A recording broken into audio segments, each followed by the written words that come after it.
Hello, everybody. Just give some people some time to come in. Hi, Olivia. Hi, Merate.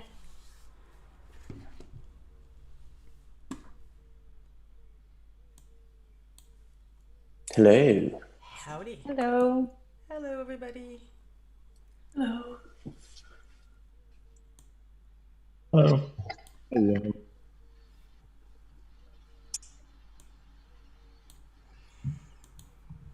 Right.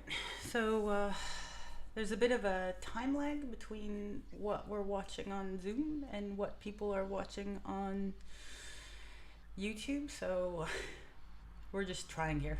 Let's do this. So should I start or should I wait? I don't know how many people are supposed to join. Let's give people some minutes to get ready. Yeah, maybe 5 more minutes. Yeah. Yes. Thanks for joining us, guys. Pleasure. Thank you for having me. Yeah, it's great. Got Annie joining.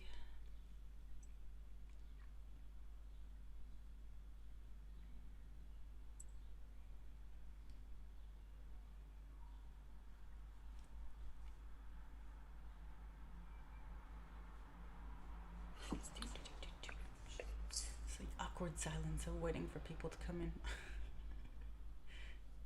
Hi, Annie. Thanks for joining us. Hi.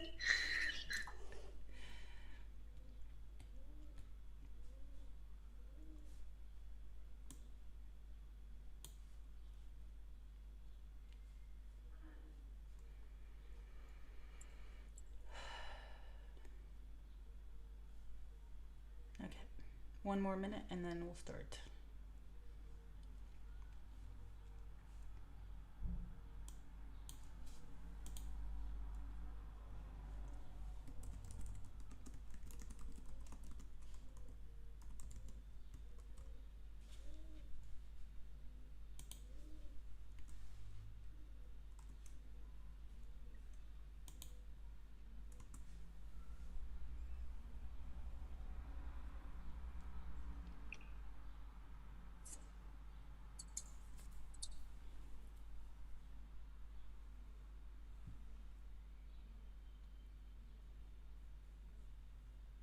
Okay. Hi, everybody. My name is Barakat. And I'm excited to present to you guys this event. It's a talk series. It's part of our new MSc in Computational Architecture, and the series is called By Design. We will have a series of talks every Friday. This one is our sort of soft opening for everybody. To get introduced to our students that are right now going to graduate from the Masters of Architecture that have chosen to experiment with computational design and biomimicry.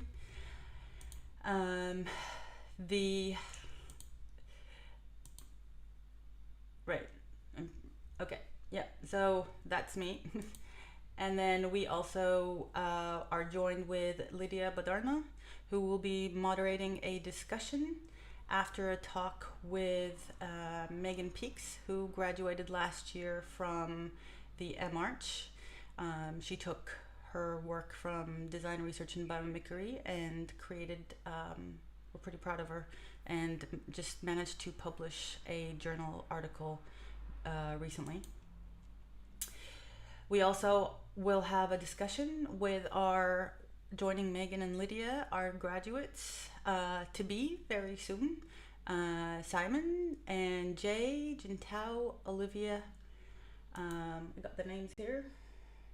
And yeah, I got everyone. And Megan, obviously. And Jay. So this is what we're going to do. Next week I will give at the end of the presentation, I'll give a quick sneak peek, but we are also joined by Fabio, who is the director of MadiX at IUAV from Venice, who is a sister computational course, and the next 4 weeks we will be sharing this series lecture with them. Right, so a little bit about the MSc quickly, since it's the soft opening, and we should talk about this if my computer will respond.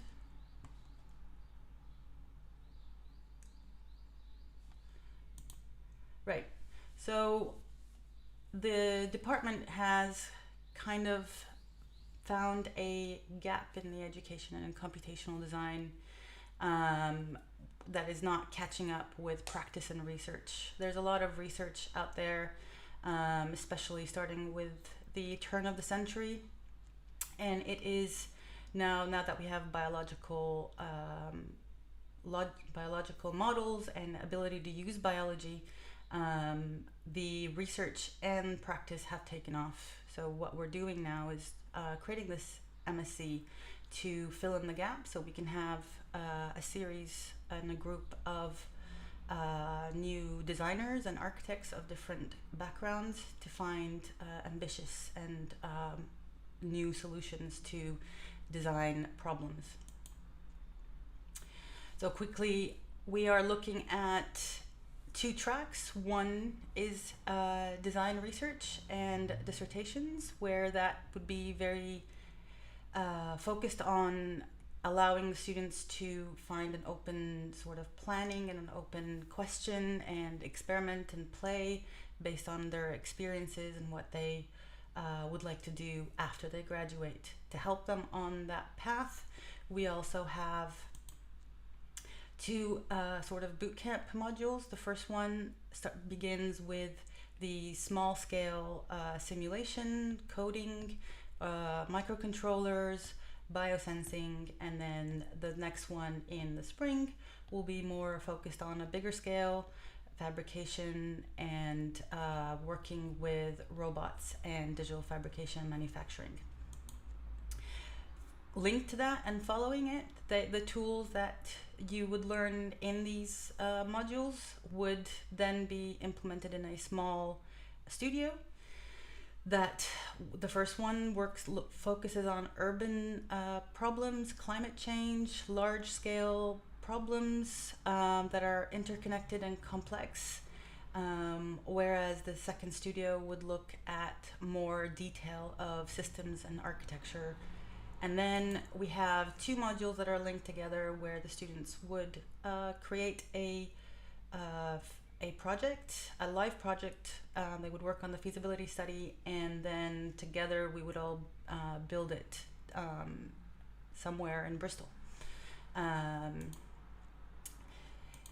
The program Ethos is based on computational and theory and collaboration and innovation, and so the computational fabrication tools, you will ramp up your skills at the beginning in those 2 bootcamp modules, and then slowly implement those and learn a little bit more on that as you work through your studios and your research. It is very important to not only know the tool, but also to know why we're using the tool. And so there is a theory and a critical thinking path throughout all the skills for the studios and the modules. Collaborative design is really important in computational design. No one can do one thing on their own, and so we are going to do a lot of workshops and a lot of community fostering to make sure that everybody has the understanding that they can't do anything alone. They have to work together, and they have to help each other and learn from each other. Fabio also is partnering up with us with a different hat. He is associate professor at the Center for Fine Prints from ACE, where they will be sharing with us, or offering us actually, a little bit of time with their amazing fabrication lab. So please feel free to send me emails and ask questions, but the frequently asked question is, do I need to know code beforehand? Nope, that's what we're going to teach you. Do I have to be trained as an architect? Not really, actually. That is something that is really important, that this design and this way of thinking is a more of a cohesive, collaborative domain. So you need to work with engineers, computer scientists, biology experts.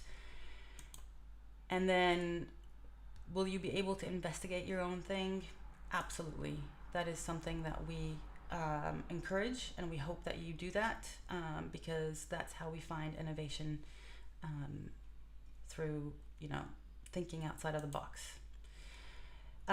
Next week, on the 4th of June, we will have Form by Design, part of the series, and we will be joined by Fabio's guest and a guest from APE.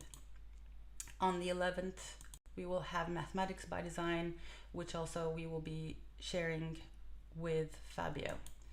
The last 2 sessions will be part of the ABE degree show. It is a 2-week degree show, and so we will be integrating within that program. So please join us, and right now I will stop sharing and introduce Lydia, our moderator. Thank you. Thank you, Merate. Thank you for the introduction. I think you have introduced the program and the main idea of today, so I will go directly to, first of all, I would like to say that it is our honor to host some of the students, MArch students from last year and this year for this special event. And we are glad that Megan has accepted our invitation to present her work from last year, which has been encapsulated in a journal paper just recently. So congratulations, Megan. So Megan has completed her part 1 and part 2 at the University of the West of England, at the Department of Architecture, and she is currently working towards her part 2 at while working at Shoe Architects in Bristol. And so I would like to invite you now, Megan, to present your work. Thank you, Lydia. I'll just show my screen. So thank you for the introduction, Lydia, and inviting me to speak today. So my research looks at utilising the morphological adaptations found in nature for the cooling of buildings. So as part of our design research module, I was given the theme of biomimicry. And for those of you who haven't come across biomimicry, it's essentially the practice of learning from nature. And this is something that really sparked an interest for me. Animals and plants have evolved to solve problems that may still pose challenges for us. And so the way I see it is the world around us is like a living textbook waiting to be read and understood. So my research adopts the principles of biomimicry and follows the process diagrammed here. So I started by identifying the problem and then researching solutions found in nature and translating them into a design concept, which I then tested and refined through design. And this was very much an iterative process. And I would say that I'm still sort of in this loop of iteration. So what was my research? The problem I identified was the growing problem of buildings overheating as a result of climate change. And more we are having to mechanically cool our buildings, which increases their energy demands. And so I wanted to see if there was a passive way of solving this problem. So I started by looking to nature.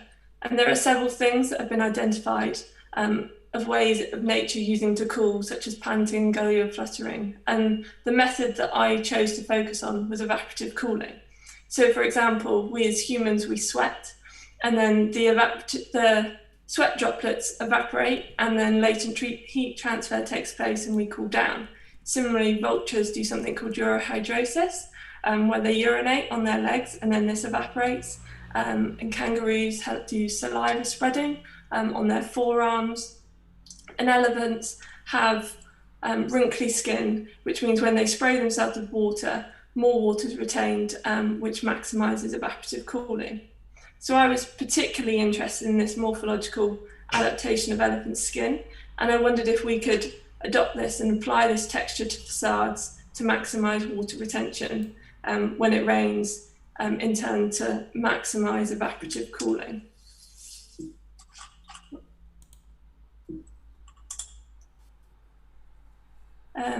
So I started by identifying my design concept, and I wanted to look at existing research to see how other people had tackled this kind of area.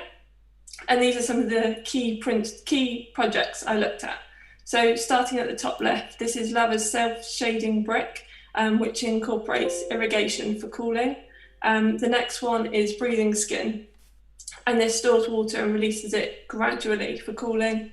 And then at the bottom, there's the cool brick, which is porous, and this holds water. And then hydroceramic, which uses hydrogel, which is ultra absorbent and stores water before releasing it. So from looking at these, I realized that there was still kind of a gap in existing research, and an opportunity to look specifically at how texture impacted cooling. So then I started to develop my idea. So I tried a few different experiments to kind of refine my understanding of evaporative cooling and to work out the best experimental process. And this diagram explains the research and the process that I took. So I started by making a digital model that was based on the photograph of elephant skin.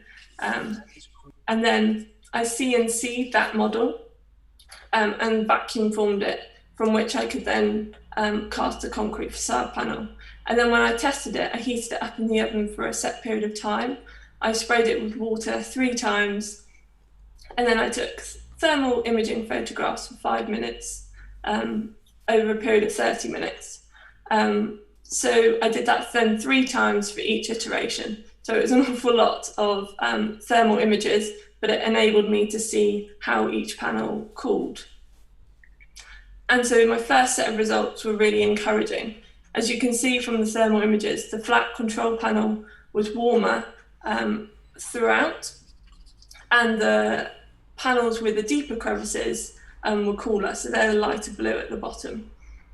So based on that result, I then started to plan what parameters I wanted to test and worked out a sequence so that I could strategically test one parameter at a time, so then the results could inform the future iterations. And this diagram kind of explains the process that I followed. And here are some photographs of the different iterations. So as you can see, I tested the shape, the size, the scale and depth of texture, the color, the thickness of the panel, added material additives, and added an additional surface texture. So I won't go over every result, but I'll explain a few of the key ones. So when you look at an elephant's skin, it's fractured around the skin papillae in a hexagonal arrangement. So although I started with square panels, I wanted to test if the shape of them made a difference. So I made a series of square and hexagonal panels without a texture and tested these. And the results showed that the hexagonal pattern cooled by an additional 1.5 degrees C on average than the squares. So you can see that in the thermal images at the bottom. So this result can perhaps be explained by something called the honeycomb conjecture. And this is the understanding that hexagons are the most efficient tessellating polygon. And as a result, they are the most efficient at packing. And so this maximizes surface area, increasing water retention and consequently cooling. So another parameter was the texture depth. So D1 at the top has the flattest texture, and then D6 at the bottom has the deepest crevices. And on average, D6 lost an additional 2.27 degrees C than D1 in the 30 minutes of testing. And it's thought that not only did the deep texture allow more water to be held, but the cooling was also impacted by the difference in the surface area to volume ratio. And D6 had the largest surface area to volume ratio. And this can be seen in nature. So Allen's rule explains that the peripheral parts of animals are often larger in climates with a higher temperature. So when you look at elephants, this can be explained by their ears, which are much larger, and then they act as thermal windows, which help elephants to stay cool. And then another result was looking at the texture scale, and the results weren't always what I expected. So for this one, the larger scale performed better by almost half a degree on average than the smaller scale. So the one at the top, S1, is the smaller scale, and the one at the bottom, S6, is the larger scale, and you can visually see through the thermal images that that one was cooler at the end. So S6 was taken forwards. But this is kind of an area that could be further researched to kind of understand this result, because it wasn't what I was expecting. And I didn't only learn from elephants. So as I'm sure many of you are aware, darker colours absorb more heat than lighter colours, and many animals have evolved to take advantage of this for thermoregulation. So for example, bearded dragons. So I did an experiment of testing panels that were pigmented black and ones that were used snow creeks who are white. So the bottom one's the white one. And it confirmed the understanding that the darker panels absorb more heat. And so CO2 here in the middle was the hottest at the start and remained the warmest throughout the experiment. And as the aim was to stay cool, I adopted iteration CO3, which was the white panel at the bottom, because that stayed the coolest throughout. I also looked at the thickness of the panel, and the thinner the panel, the more it heated up and the more heat it lost. And as the aim was to keep the temperature low, I didn't want to retain heat, the thinner panel was then selected. And then this led into another parameter that I tested, which was the material. And I adopted concrete because it was easily available and malleable. But also, if it meant when I was making the panels thinner, that I needed to consider how that might be strengthened if they were scaled up. So I added in glass fibres to test if that would change the thermal properties of the material. And the thermal images showed that it didn't make a difference, so that could be taken forwards. I also looked at hydrophobic enhancement. So darkling beetles utilise hydrophobic and hydrophilic qualities to collect and direct water. So this could perhaps be utilised to direct water to the shaded areas of the panels to allow water to evaporate over a longer period of time. So on one panel I made the tips hydrophobic, that was H1 at the bottom, and this panel cooled more, but it must also be noted that the experimental process that I described at the beginning didn't test self-shading. And so this kind of starts to open up another area that could be researched further. And the final parameter that I started to explore was adding an additional surface texture. And these were quite fun and playful, made by playing with the finishing parts of the CNC machine. So I thought that the additional texture would have a cumulative effect on the texture and would be able to hold more water and therefore benefit from evaporative cooling more. However, as you can see from the thermal images, the results were inconclusive. And so perhaps this is another area that can be researched further. So to summarise, I went through a very iterative process, learning from each experiment, selecting iterations and sometimes rejecting ones that I had originally thought would perform well. I then combined what I'd learned from each experiment and made a prototype, which is this one that's highlighted with the horizontal lines. And when I tested this prototype against a panel of the same size and mass that didn't have a texture, the prototype lost on average 1.67 degrees C more than the untextured panel. So to conclude, there is scope for further research, but my results have started to suggest that textured facade panels could perhaps improve or aid the thermoregulation of buildings, reducing the need for mechanical cooling and reducing their energy demands. Thank you.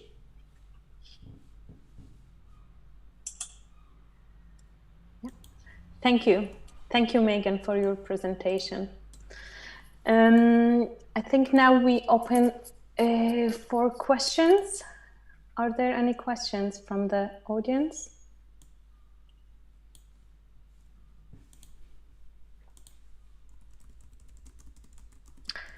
Maybe then, yeah, I think we have Fidel. Yes? Yes, Fidel? Shall I speak? Yes, please. Okay. Thank you, Megan. That's very interesting and very, I've been following some of your investigations since you were at school. So these iterations, how did you plan what to test first and what to test later? In other words, how do you organize what is more hierarchically important to solve before the other things are, the other variables are sorted? And do you think that would change the results of your journey? That's one question. The other is, are these panels tested horizontally or vertically? And if vertically, did you factor in gravity? And that's it. I have another question, but I better leave it there. So they were tested vertically, and you could visibly see the water running off of the facade as well. So that it was chosen to test them vertically because that's how they would be tested in real life on the facade of the building. So I guess because it was then consistent over every single test, that allowed it to be factored in as part of the process. And then what was your other question? The other question was about the logic of the sequence. The logic, yeah. So I think there were some things that I decided I wanted to test first. For example, the shape. That was definitely something that then informed the rest. But a lot of the others, they happened at the same time. So I didn't necessarily join them together so that they went one after the other. They happened in parallel and then came together at the end. But there was a kind of a test of each one of what happens if I do this, will it affect the other? And I didn't want to kind of overlap too many things. So it was separating them out to ensure they didn't have too much of an impact on future investigations. And also time kind of was limited. So it was testing I don't know parallel what I'm doing here. I know what time is helpful. And when you factor in the gravity, did you also give any variation to the orientation of the panels? They were always the same way up. But did you test the different orientations? So the one, when I started adding the horizontal lines and the different patterns, the horizontal lines I tested in different orientations to see if that would have an impact. And it didn't overly have an impact, right. But kind of that was right at the very end and was kind of stopped short of being tested because that's when workshops closed and things. Yeah. Okay, well, thank you. Thank you, Fidel. Maybe one question that is related to Fidel's question. How did you define the parameters that you are going to test? Were they somehow also informed by your investigation of the natural system? Or how was the relation between your investigation of the solution for buildings and then your research on thermal solution from nature? How did that process happen? Is it parallel or first done and then inform the other, or was there this loop? I think it was in parallel and in loop. So it was not only researching what was in nature and what I could utilize that I'd read about and bring that in to solve challenges that I was facing, but then also thinking about how it could be applied and what challenges that would face and bringing that in. So it was kind of from both sides of the practical application and the performance, kind of mixing the two, learning as I went along, doing more research, bringing that in, and in a very kind of iterative process. I would say it wasn't just research and then make, it was throughout. And did you find many examples from literature or from somewhere else that they did similar processes, or was it novel? No, there's quite a few kind of theories and things about research and the process you go through. So I think I learned a bit from those and followed that. But in some ways it was just experimenting and seeing how I went along and seeing the results and adapting to that. Yeah, thank you. Thank you, Megan. Olivia, I think we have a question from Olivia. Thank you for your presentation. It was so clear, and the results were, the way you presented the results were, it made it easier for us to understand. But I was just wondering, because you have such clear results, kind of driven iteration testing, if you've had an opportunity to kind of test it out in practice, or if you're seeking any opportunities now to kind of like in the real world to apply what you've investigated at all? Yeah, I think it's interesting now working in practice and having to think about the overheating of buildings. And I definitely find myself using this research, even when I'm working, thinking, oh, how can this affect it? Can something be brought in? And I think there's a lot of scope for what I've already done to be expanded and understood even further. And I think in practice, you mean? Yeah, in practice. And I think at the moment I'm focusing kind of on my part 3 and getting through that. But this is something that I'm still interested in, and you never know where it might lead. So yeah, we'll see. Yeah. Do you have other questions, Olivia? I also just wondered, because in your presentation you kind of highlighted areas of the research that you would want to carry forward, but out of all the strands that you presented, is there one particular aspect that you think, you know, would be the first thing that you would do to kind of develop what you, or build upon what you've already done? I really enjoyed starting looking at kind of the additional surface texture. I thought that was kind of a really fun and playful element to it. And it's kind of this cumulative effect of the texture of the panels making up a texture over the entire facade, and then each panel having its own texture, and then a texture on top of that texture. And I think if I had more time to develop that, I would like to understand if that could have an impact, and how that can be used.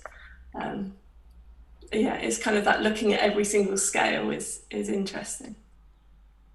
I love the layered, textured images. There's just, I mean, they're just beautiful to look at. And I think, yeah. I mean, if there is an opportunity to apply it to a building, I think that'd be just so interesting. Yeah, yeah. Okay. Thank you, Olivia and Megan. Are there more questions? Can I see?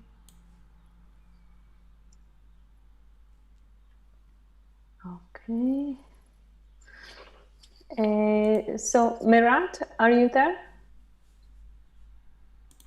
Yes, I am. Okay, so shall we open up the discussion? Yes. Or okay. Please go ahead. I'm in the back. Yeah. Just organizing. So I think specific questions to the project of Megan. I think you can always ask questions if you have any. But maybe now we open like a general discussion with the students from this year and from last year. It's more about like why did you choose biomimicry, and how did you find the combination with computational design? I think the computational design was explored this year. Last year, it was mainly the biomimetic aspect. So now it's open for discussion. So who would like to start?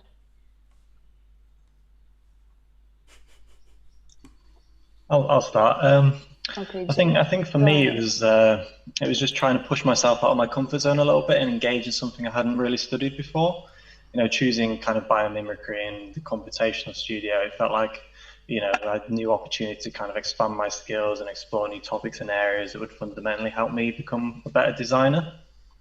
So, for example, I thought by kind of learning computational techniques such as, how to implement Grasshopper and use Rhino as part of like the design process, and by kind of learning how to see design solutions within nature, through biomimicry, that the process of designing would become, more efficient as more design solutions would start to present themselves, through the use of these new tools and these new ways of thinking.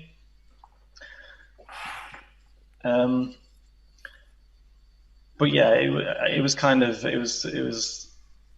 in terms of how I used it. I was more focused on Grasshopper and kind of using water, and because my biomimicry studies were kind of using, trying to find different water collecting solutions. And I kind of used Grasshopper and Rhino and other simulation techniques to kind of provide results on my design research as well. So, they kind of go hand in hand in terms of my studies, and, they worked well together, and I would recommend it to anyone who was interested in doing something like this. Yeah, thank you, Jay. Olivia, do you have something to add about your experiences? So why did you choose biomimicry, and how did you find this combination with computational design?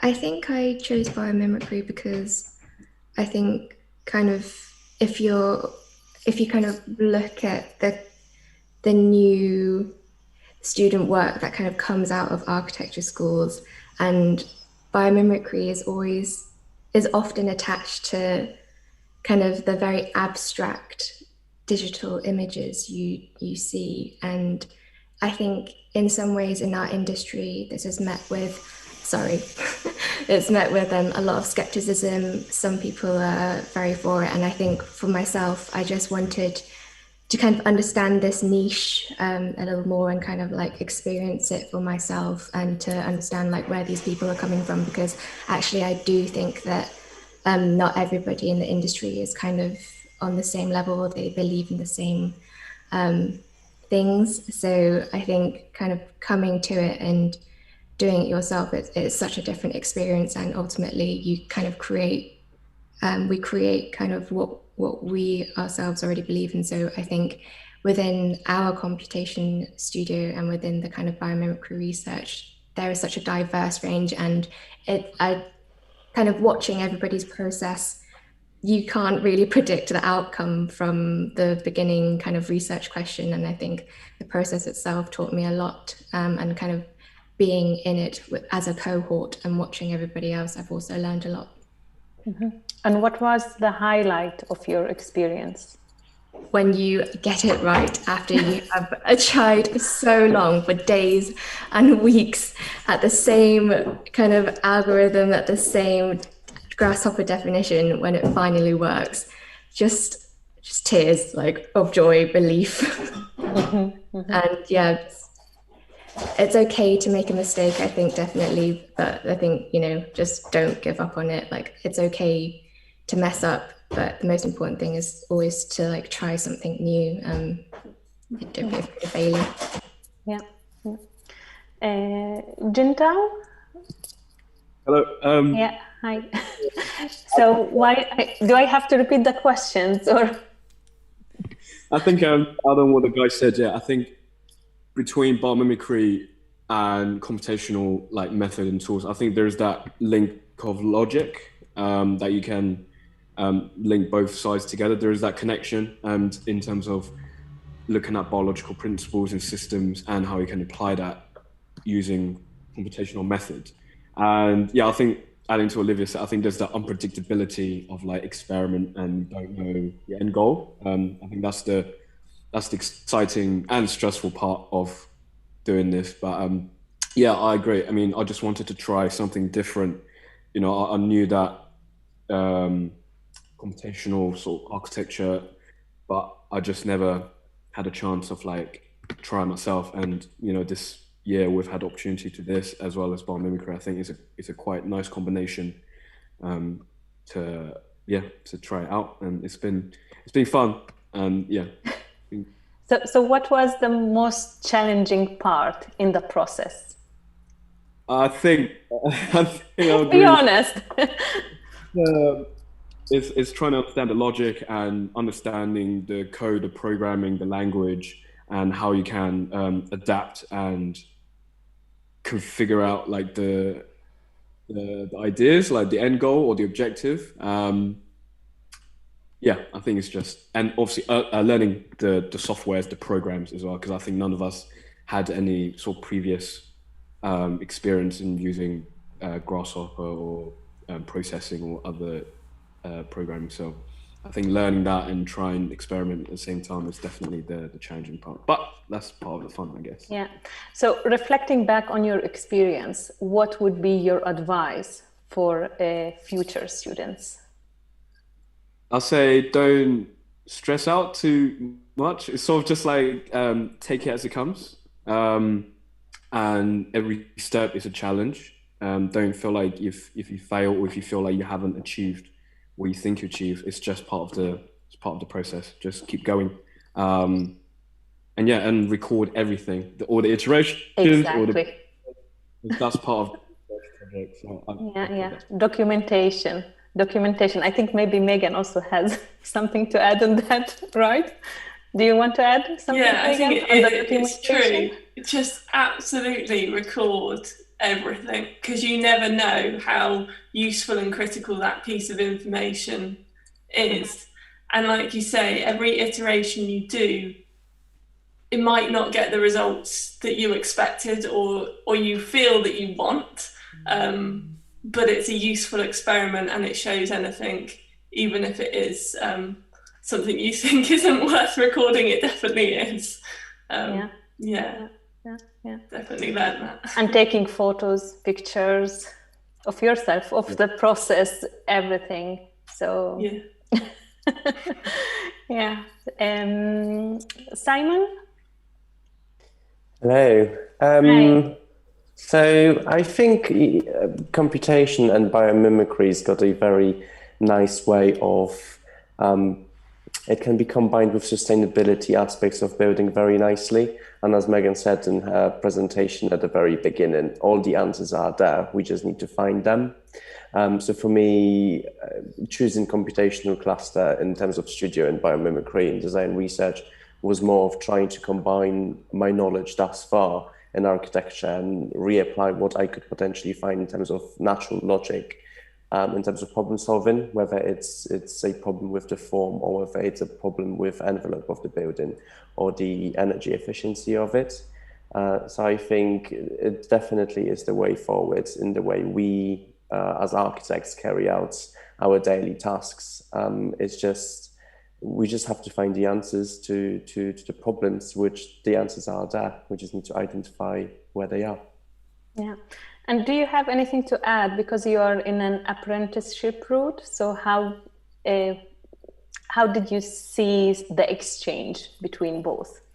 Like how did your work inform your studies, or how did your studies, or how is it still informing your work? Yeah, working in practice as an apprentice, effectively, a lot of our projects, they are underpinned by the principles of sustainability. Mm-hmm. The buildings have to be improved. A lot of them have to be passive house design as well. So in terms of the computational use of these tools in practice, there is definitely a scope for improvement, and there is definitely something that could be looked into in the future. As I'm saying, I think it is a very valid route of learning and seeking answers. Yeah. And what was the highlight of your experience? Highlight of my experience, getting the code to work, I guess. Okay. As plenty of people said before, the moment when it starts working, it's the tears of joy. Yeah. And what would be your advice for others? My advice after reflecting on everything, the challenges, the highlights and everything? Definitely document your findings. Don't give up on your code. The first decision is probably the best one. You do have a gut feeling for a reason. Follow your heart and follow what your brain tells you to. Yeah, yeah. Thank you, Simon. Thank you. Jay, would you like to add more on the highlight of your experience and then advice for others? Yeah, I think just learning new softwares and being able to kind of apply these softwares to my design has been quite insightful, you know. And there's also, you know, being able to contribute to stuff outside of uni. So, you know, I'm helping you with a research paper at the moment, which is exciting. You know, there's new opportunities that can stem from doing computation and doing biomimicry. In terms of advice, I would say probably to start small, ask tutors and peers for help if needed. You know, look at existing examples of how people have used computation and biomimicry in design. You know, I just looked at YouTube videos, you know, watching other people design computationally, you know, really helped me develop a kind of a basic understanding on how to design, you know, in these different new ways, you know.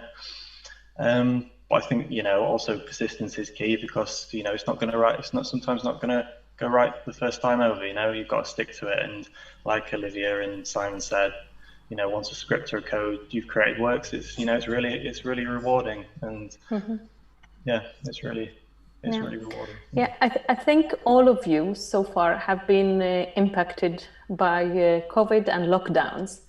So what was the the major impact of this experience, like the lockdown and the inability to meet or go to lab? Do you think that in the future, when life goes back to normal, others will have like better opportunities or other opportunities to communicate or develop their work? So what was the main impact that had on your work? I think it's quite interesting watching sort of Megan's outcome, because it is so different to ours, because we were aware kind of right from the set off that we weren't going to make anything really physical, and actually we actively avoided it. We wouldn't kind of run into issues. But in some ways, I think for me, I think it actually made it easier, because it kind of forced me to focus and hone in on kind of one thing. And even though it evolved kind of through different kind of aspects of computational design, like you can't give up, and it's much easier to actually like just share your screen and be like, oh, my algorithm's car crashing into each other, everything's gone wrong. But, you know, you can kind of share your screen and they can watch it happen, and then you can kind of work together to understand it. So actually, I think for me, the lockdown kind of worked in the favor of the project.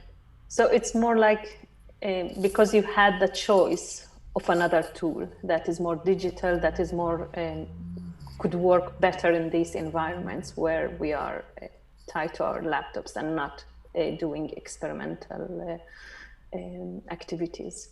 Yeah, when I looked for alternatives, I always kind of looked at it within computation.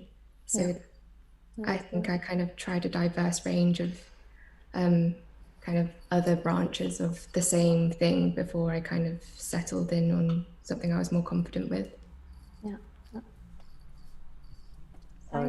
I agree with Olivia on the thing where it's, you know, it's quite easy to find a very nice and safe space in terms of computation where you know the thing you're working with is purely digital and your outcome is going to be digital as well, especially in terms of lockdown and not being able to use physical labs for anything.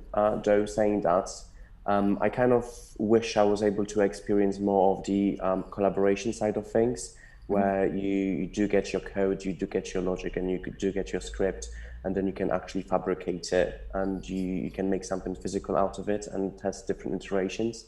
So that's probably somewhere where I would go if I was to do something similar again, and that's probably something I would encourage future students to experiment more with. Thank you, Simon. Jintao?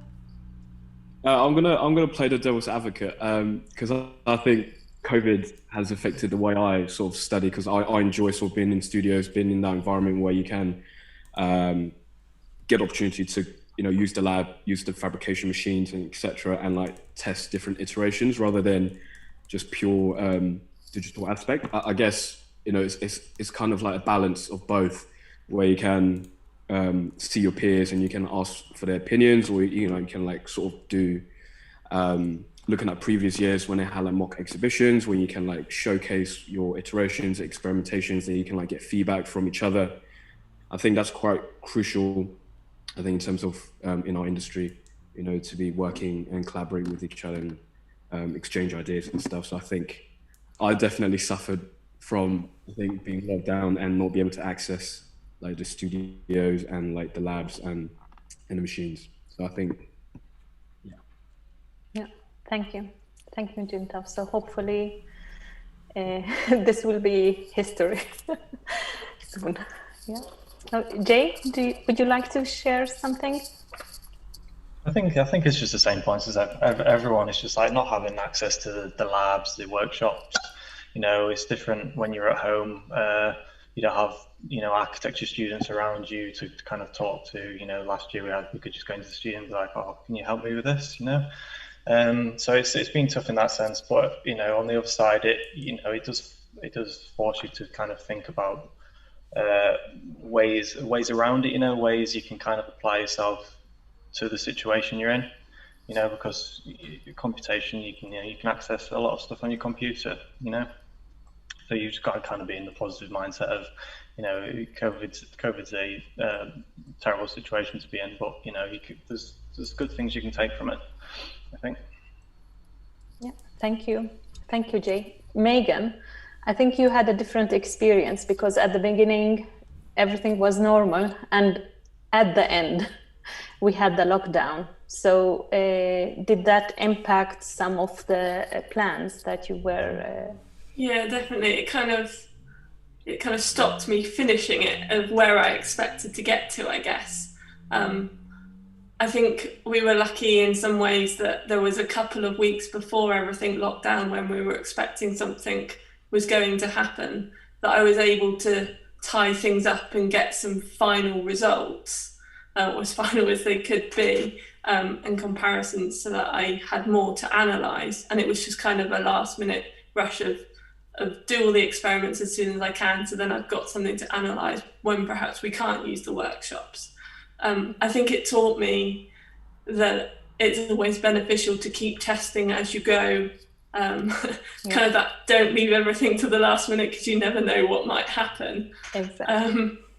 And in some ways it worked out to my benefit, that I then had more time of analysing the results. I enjoyed the making, and I could have gone on making without really reflecting on what I was learning as I was going. And it kind of forced me to stop making, analyse and learn from what I had done, and start writing it up.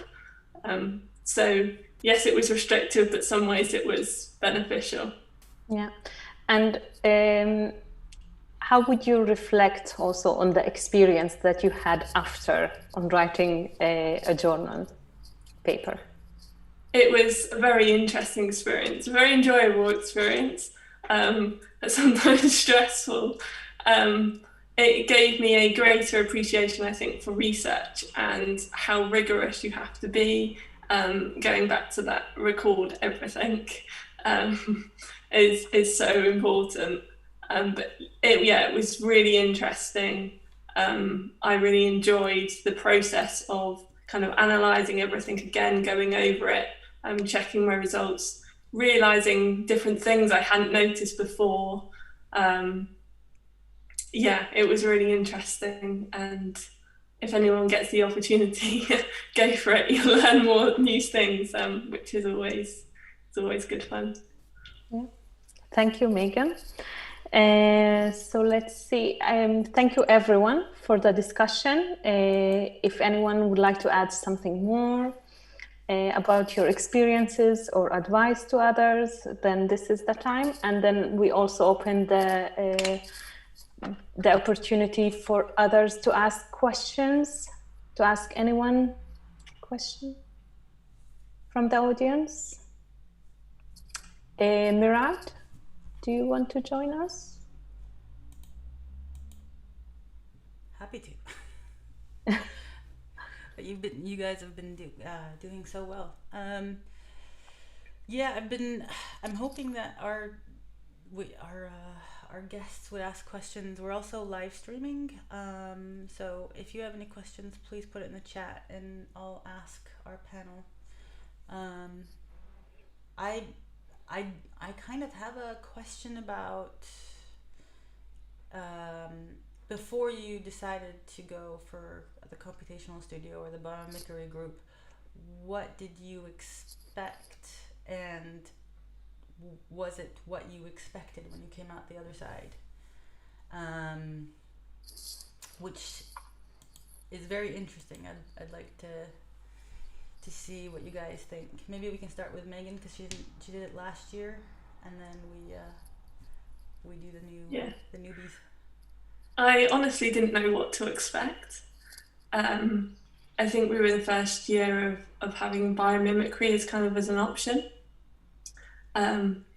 So it was kind of a blank canvas in that way, which I think was great, because it allowed us to kind of go far and wide and explore different ideas. And I think I definitely found it more enjoyable than I expected it to. I've always kind of shied away from making things, really. And it gave me an opportunity to do that and get really involved with it. And I loved it. So yeah, it was much better than I could have expected or imagined. Well, I mean, you published, so that's pretty cool. Yeah, definitely. Olivia, what about you? I think you hear so much about what other people think of kind of biomimicry and things, but actually, like, a lot of people have a lot of opinions without kind of the experience of doing it themselves. So, I mean, I think I didn't realize just how many skills I would kind of pick up that I would learn. I was pretty Rhino proficient, I think. I was pretty confident. But then I kind of came into this and I didn't realize the kind of depth of research that I would go into. And I think that if the point of kind of going back into education after being in the profession, I think there is a kind of expectation that you come out with very new skills, and but I didn't realize like how in depth and how niche some of these things are. And yeah, I think it'll be interesting to go back into practice and kind of hopefully utilize this kind of new skill set. Great. And this new way of thinking as well. And that skill set, is it beyond computational, or is it just computational tools? I'd say it's a kind of like understanding of the tools that we use. And actually, when I was researching, because I think I agree with everybody, especially Jay, when you were talking about like learning through YouTube videos. But like, so I was watching all of these seminars, and actually like they would bring up texts that have been published about 80 years ago, who with people who were already talking about these tools, but because they were so niche, and because maybe it has absolutely captured the imagination, I think, of the people in our industry, but they don't necessarily like have the necessary capacity to pull off like talk the talk, walk the walk.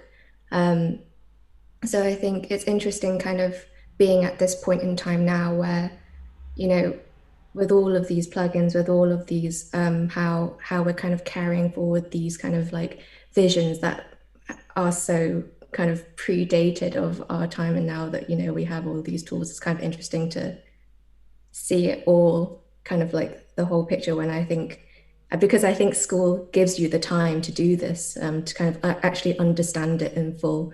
Whereas in practice, I think you do learn things quickly, but it's because you are so outcome oriented that there is not necessarily the opportunity and the time to make those mistakes. And I believe after this experience that I have learned more from my mistakes than my successes. So I was grateful for this opportunity. Great. And Jay?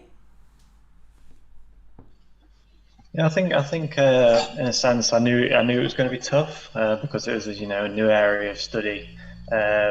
Because I went into the academic year knowing, you know, a little on both computational design and biomimicry, but, you know, I ended up learning new software, you know, new theories and new ways of designing, you know, through natural solutions and through using different scripts and computational logic.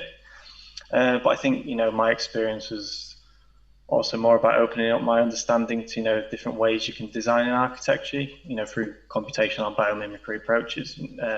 So just kind of helping to discover different form finding techniques or helping with, you know, structural investigations, you know, and I came through the year having experimented with several different computational techniques, and that I can now use to benefit how I design moving forward and what I think of design. So it's been very beneficial. Great. To have this different experience. And what about you,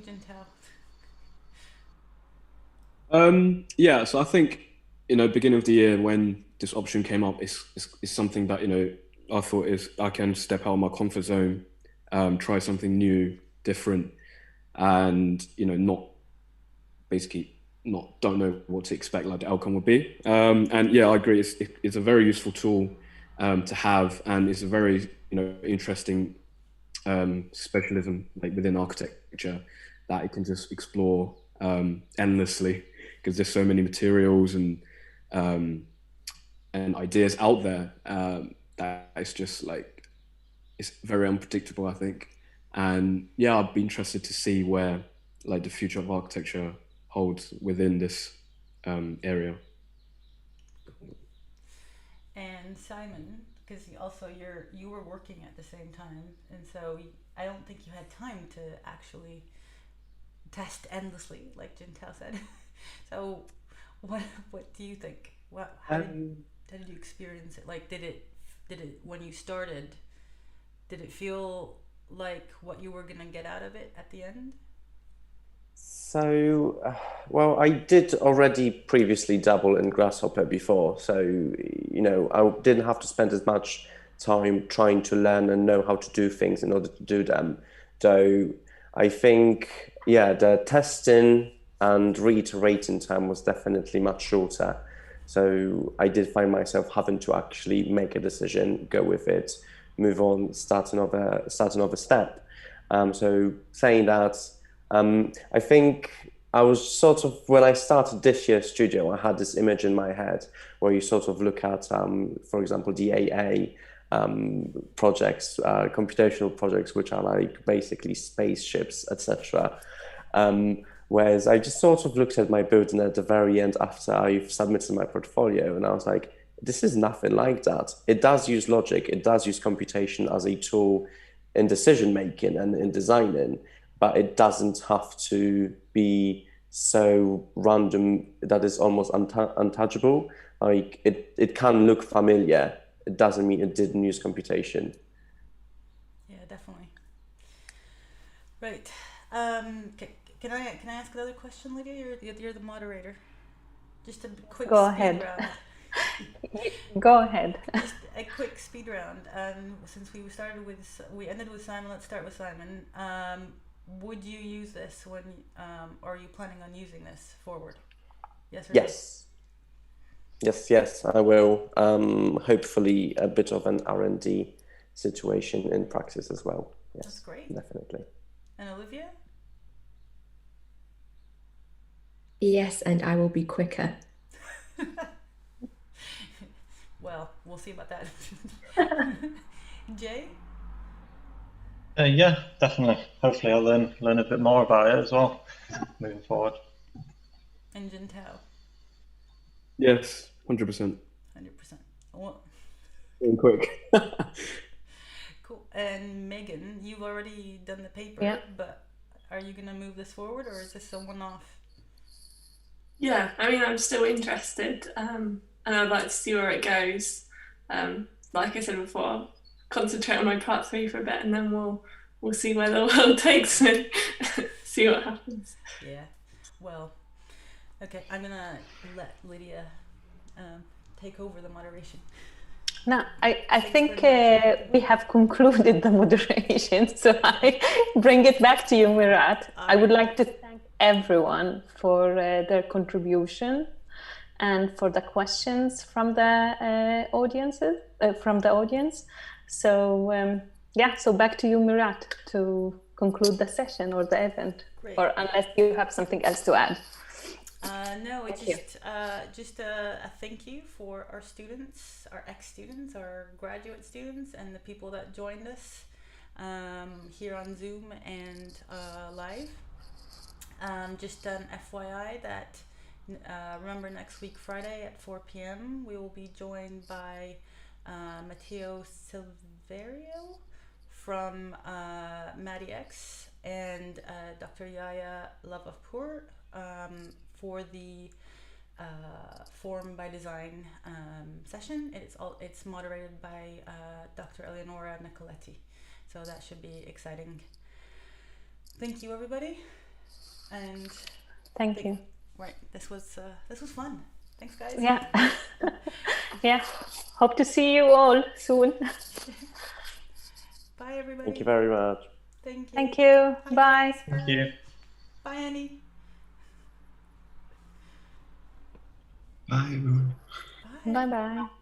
That was great. That was really interesting. Thank you. Absolutely. Thank you, Thanks Jane. for joining. Thank you for joining. See you later. Have a good weekend. Yeah, you too. Have a good week. Have a good half term, Lydia. Yeah, thank you.